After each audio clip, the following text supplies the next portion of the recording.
Hey guys, in this video I'll show you how to create a data flow diagram in Draw.io. So first, once you open up your diagram, come here, click on more shapes, and then I want you to scroll down. Under software, you should see this option for data flow diagram. So these are the shapes we can bring in. So click here on this checklist, right? And then click on apply. Now you'll see it right here on the left-hand panel under shapes. Now to bring these in, it's very easy. Okay, so let's say this one is an entity or decision relationship. You can just drag and drop it onto your diagram. If you want to change the color, you can come here to style and change the color as well.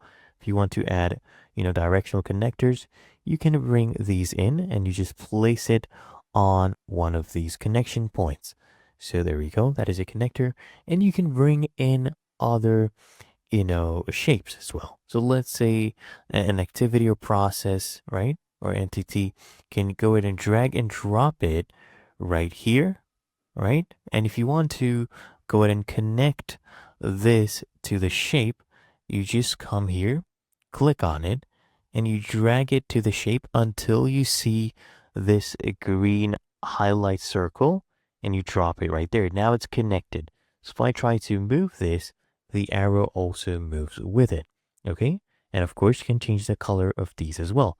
And if you want to add text, you just double click on the shape and then you type in your text. So let me remove this. I'll also show you how to bring in templates.